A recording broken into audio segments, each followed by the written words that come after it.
சிறகடிக்க ஆசையில் இன்றைக்கி ரோகிணியவே எல்லோரும் கார்னர் பண்ணுற மாதிரி ரோகிணி ஃபீல் பண்ணுறப்போ ஏன் எல்லோரும் என்னையவே டார்கெட் பண்ணுறீங்க, நான் அப்படி என்ன தப்பு பண்ணேன், நான் இந்த மாதிரி சீப்பான விஷயம்லாம் பண்ணக்கூடிய ஆளே கிடையாதுன்னு சொல்லுவாங்க. அதுக்கு மாமியார் விஜயா உடனே நீ வந்து முழு பூசணிக்காயை சோத்தில் மறைச்சவ தானே, இந்த விஷயம் பண்ணுறதெல்லாம் உனக்கு ஈஸியான விஷயம் தானே அப்படின்னு சொல்லி இது பண்ணுவாங்க. உடனே ரோகிணியும் எதுவுமே பேச முடியாமல் அமைதியாக இருப்பாங்க. மாமனார் வந்து முத்துவை கூப்பிட்டு உள்ளே போமான்னு சொல்லி மீனா கிட்ட சொல்ல மீனாவும் முத்துவை கூட்டிகிட்டு போய் உள்ளே போயிடுவாங்க. ரவி ஒர்க் பண்ணுற ஹோட்டலில் ரவியோட ஓனர் இருந்துட்டு நம்ம ஹோட்டலுக்கு பெரிய சக்ஸஸ் வந்திருக்குன்னு ஸ்ருதியை கூப்பிட்டு பேசிகிட்டு இருப்பாங்க.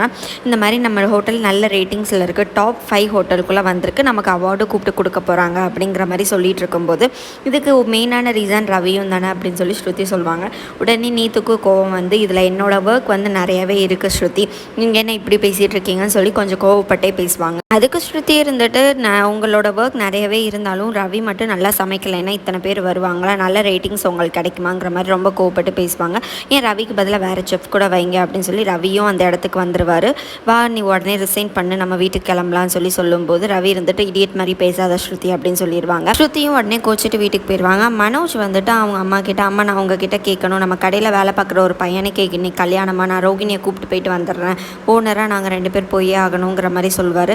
அதுக்கு உடனே விஜயா இருந்துட்டு நீ என்னை கேட்காம நீ வந்து ரோகிணியை கூப்பிட்டு போகவே முடியாது, நீங்கள் ஒன்றும் அப்படிப்பட்ட கல்யாணத்துக்கு போகவே வேண்டாம், போகிறதுனா நீ மட்டும் போய் இல்லைன்னா யாருமே போக வேண்டாங்கிற மாதிரி கோவமாக பேசிடுவாங்க. முத்துக்கு கோவம் வந்து அந்த கடைக்கு ஓனர் வந்து அப்பா தான் எப்போதுமே, நீயுமே இப்போ ஓனர் கிடையாது அப்படிங்கிற மாதிரி சொல்கிறப்ப ரோகிணி இருந்துட்டு எப்போதுமே அந்த கடைக்கு ஓனர் வந்து ஆன்ட்டி தான், ஆன்ட்டி இல்லாமல் நீ இல்லை, நீ இல்லாமல் நான் இல்லை அப்படின்னு சொல்லும்போது முத்து அதை உடனே கிண்டல் பண்ணிகிட்டு இருப்பாங்க.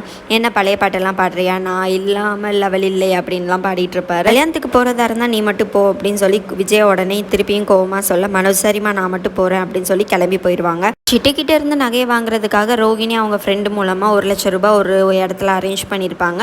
அந்த 1 லட்சம் ரூபாயும் கைக்கு வந்ததுமே சிட்டியை பார்க்குறதுக்காக ரோகிணி போயிருப்பாங்க. அந்த நகையை சிட்டிக்கிட்ட இருந்து வாங்குறதுக்காக பணத்தையும் கொடுத்துட்டு ரோகிணி கையில் நகையும் வாங்கிடுவாங்க. நகையவே ஊத்து பார்த்துட்டு இருப்பாங்க. சிட்டி இருந்துட்டு என்ன மேடம் கேட்கும்போது இது ஒரிஜினல் தானே, இப்போல்லாம் யாரையுமே நம்ப முடிறதில்ல அப்படின்னு சொல்லிட்டு அந்த நகையுமே வாங்கிட்டு அங்கேருந்து கிளம்பிடுவாங்க. ரவி கரெக்டாக ஹோட்டல் கிளம்பும்போது ஸ்ருதியும் டப்பிங் முடிச்சு வீட்டுக்கு வந்துடுவாங்க. எங்கே கிளம்பிட்டு இருக்கேன்னு கேட்கும்போது ஹோட்டலுக்கு தான் சொல்லுவாங்க. உடனே வந்து நான் அந்த ஹோட்டலுக்கு போவேனான்னு சொல்லி ரிசைன் பண்ண சொன்னேன்ல அப்படின்னு சண்டை போட்டுட்டு இந்த எபிசோட முடிச்சிருவாங்க.